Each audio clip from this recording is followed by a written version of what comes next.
अस्सलामुअलैकुम रहमतुल्लाहि व बरकातुहू।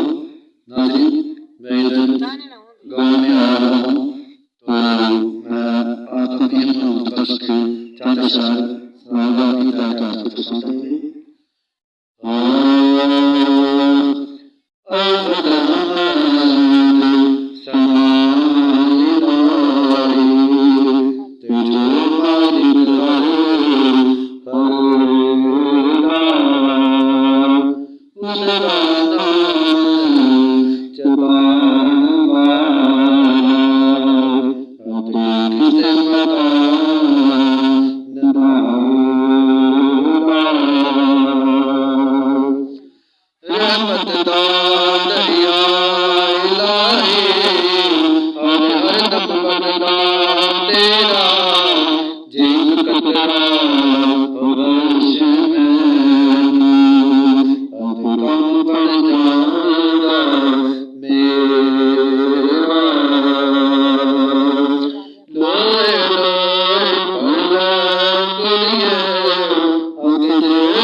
शुरू से जो आखिर तक जरूर कीजिए और मेरे चैनल को सब्सक्राइब कीजिए।